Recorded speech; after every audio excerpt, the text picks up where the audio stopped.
បងប្អូនណាខ្លះគាត់ចង់ញ៉ាំម្ហូបខ្មែរយើងឆ្ងាញ់ៗណាហ្នឹងហើយតម្លៃថោកសមរម្យសំខាន់បងប្អូនបានអង្គុយនៅក្នុងកន្លែងម៉ាស៊ីនត្រជាក់ហ្នឹងហើយនៅក្នុងផ្សារទំនើបមួយកន្លែងគឺស្ថិតនៅក្រុងភ្នំពេញខ្ញុំធានាឲ្យបងប្អូននឹងទទួលបានបរិយាកាសថ្មី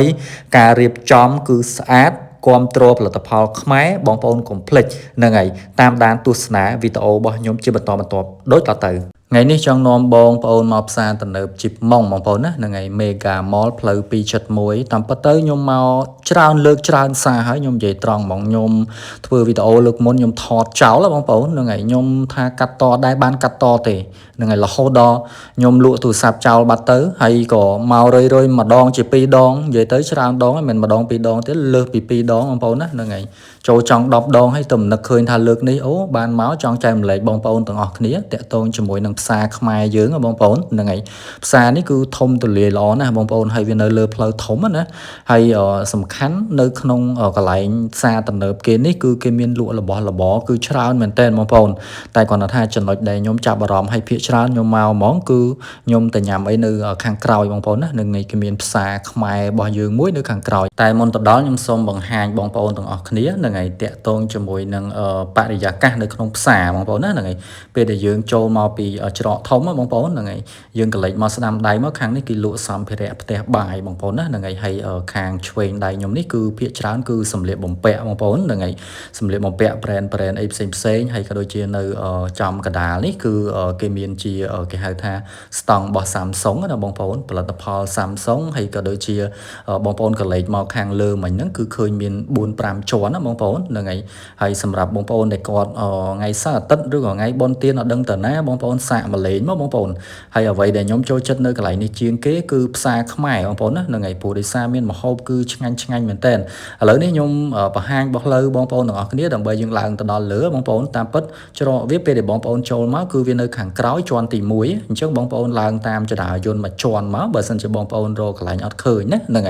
ហើយគេលក់មានម្ហូបយើងអាស៊ីផ្សេងដូចជាម្ហូបអឺរ៉ុបម្ហូបអីនៅខាងជាន់លើបងប្អូនណាម្ដុំរោងកុនតែគាត់ថាដោយឡែកនៅជាន់ទី1នេះច្រកខាងក្រោយនេះគឺគេមានលក់ជាប្រភេទអាហារខ្មែររបស់យើងណាបងប្អូនប៉ុន្តែយើងដើររៀងឆ្ងាយបន្តិចយើងដើរឆ្លងកាត់នឹងឯហាងស្បែកជើងហាងនាឡិកាហាងកៅអៅអញ្ចឹងទៅនឹងឯបងប្អូននេះខ្ញុំស៊ូមទៅខាងមុខបងប្អូនឃើញទេនឹងឯនៅត្រង់កន្លែងហ្នឹងគឺផ្សារខ្មែរយើងហើយសម្រាប់នៅខាងជាន់ក្រោមនេះបងប្អូនណានឹងឯកន្លែងហ្នឹងគឺមានរហូតគេប្រម៉ូសិនណាបងប្អូនតាក់ទងរបស់ brand យើងហ្នឹងគឺគេលក់មានការបញ្ចុះតម្លៃអីអញ្ចឹងណានឹងឯមានស្បែកជើងសម្លៀកបំពាក់ខ្ញុំក៏ធ្លាប់ចុះទៅមើលនៅកន្លែងហ្នឹងដែរបងប្អូនណានឹងឯដើរលេងឥ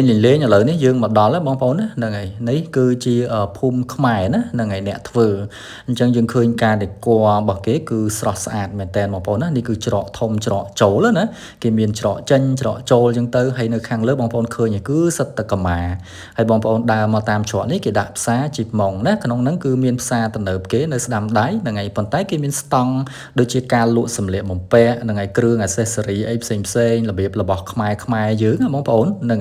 ហើយគេមានម៉ូតូនៅខាងច្រកចូលអញ្ចឹងទៅហ្នឹងហើយអាហ្នឹងគឺខាងឆ្វេងដៃបងប្អូនហ្នឹងហើយភាគច្រើនគឺសបោគំនូរបស់ខ្មែរយើងធ្វើដោយដៃណាហ្នឹងហើយសម្រាប់ខាងស្ដាំដៃនេះយើងចូលដល់ច្រកជ្រៅនោះគឺផ្សារទំនើបប៉ុន្តែនៅអាកន្លែងកលៀតហ្នឹងហើយស្ដាំដៃយើងនេះគឺភាគច្រើនគឺគេលក់របស់ញ៉ាំបងប្អូនហ្នឹងហើយខ្ញុំដើរចូលមកដល់ខាងក្នុងបន្តិចព្រោះដោយសារភាគច្រើនខ្ញុំចូលមកខ្ញុំទៅញ៉ាំ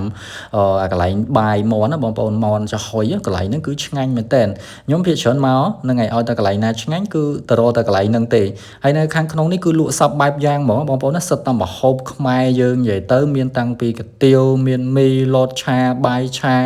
បាយសឡយើងធម្មតាហ្នឹងហើយនិយាយទៅមានច្រើនខ្លាំងហើយបងប្អូនហើយនេះជាកន្លែងដែលខ្ញុំតែងតែមកកន្លែងគាត់តម្លៃបងប្អូនឃើញហ្នឹងហើយមាន6000 8000 10000ទៅតាមមុខម្ហូបដែលយើងយកអញ្ចឹងណាហើយដល់ពេលយើងមកដល់គឺយើងកំងហើយយើងអង្គុយរងចាំបងប្អូនហ្នឹងហើយពុរិសាខ្ញុំអង្គុយនៅមុខកន្លែងគាត់ជាទូទៅយើងកាន់ចានពេលដែលយើងកំងហើយគឺយើងដើររកកន្លែងអង្គុយប៉ុន្តែដោយឡែកដោយសារកន្លែងមុខគាត់ដែលខ្ញុំកំងហ្នឹងគឺវាមានកន្លែងអង្គុយស្រាប់ខ្ញុំក៏កំងហើយហ្នឹងហើយមកអង្គុយញ៉ាំនឹងតែម្ដងទៅនេះបងប្អូនណាហ្នឹងហើយមួយចាននេះបងប្អូនតែ8000ទេបងប្អូន$2បងប្អូនតែយើងញ៉ាំមួយឆ្អែតហ្នឹងហើយបើសិនយើងយកចានធម្មតាតែ6000ទេហើយខ្ញុំក៏ភាគច្រើនញ៉ាំដែរបងប្អូននេះអានំនេះជ្រលក់ជាមួយនឹងអាទឹកគេធ្វើមកលក្ខណៈទឹកអានេះ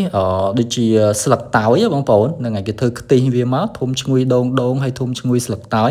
ហើយរសជាតិគឺឆ្ងាញ់មែនតើបងប្អូនណាដាក់មួយម៉ាត់មកគឺជាប់ចិត្តតែម្ដង សបោមែនតើបងប្អូនម្ហូបខ្មែរយើងណាគឺតម្លៃសមរម្យរសជាតិគឺឆ្ងាញ់យើងអាចទទួលយកបានណាហ្នឹងហើយហើយមិនភ្លេចទេបងប្អូនណាហ្នឹងហើយនំចុកសាឡការីខ្មែរយើងហ្នឹងហើយរសជាតិឈ្ងុយឆ្ងាញ់បងប្អូនណាហើយកន្លែងហ្នឹងខ្ញុំមកជារឿយៗគឺឆ្ងាញ់មែនតើបងប្អូនឥឡូវបងប្អូនមើលនេះមានតាំងពីទឹកព្រឹកហ្នឹងហើយទឹកប្រទាលកតុយកពើហើយក៏ដូចជាទឹកដូងទឹកអីចឹងណាកន្លែងគាត់នេះគឺបោះខ្មែរយើងដែរបងប្អូនណាហើយធូរថ្លៃទេមួយដបវាថា3500ទេបងប្អូនបើយើងយក3ដបគឺ10000ហើយអ្នកលក់គឺរស់រាយរាក់ទាក់មែនតើបងប្អូនណាហ្នឹងហើយនៅក្នុងផ្សារនេះគឺដោយរួមរៀបចំមានរបៀបរៀបរយហើយតាក់ទងជាមួយនឹងគេហៅថាម្ហូបខ្មែរយើងមានពាសពេញណាបងប្អូនហ្នឹងហើយសម្រាប់បងប្អូនខ្លះដែលគាត់នៅភ្នំពេញឬក៏បងប្អូនតាមបណ្ដាខេត្តគាត់ចង់មកញ៉ាំម្ហូបខ្មែរយើងពិតៗបងប្អូនអាចមកផ្សារជីបម៉ុងបានណាហ្នឹងហើយនៅមេហ្គាំងម៉លផ្លូវ271បងប្អូនហើយបងប្អូនក៏លេចមកឃើញហ្នឹងហើយមានតាំងពីម្ជូរមានតាំងពីនំខ្មែរយើងបងប្អូនគ្រាន់តែយើងដើរមើលគេក៏ហត់ដែរហើយតាក់ទងជាមួយនឹងការទិញក៏ងាយស្រួលទេបងប្អូនយើងអាច scan QR ក៏បានហ្នឹងហើយឬក៏យើងអាចឲ្យលុយគាត់ជា cash ក៏បានដែរយើងអត់ចាំបាច់ទៅដូរកាក់ដូរអីទិញនាំតែញ៉ៃទេ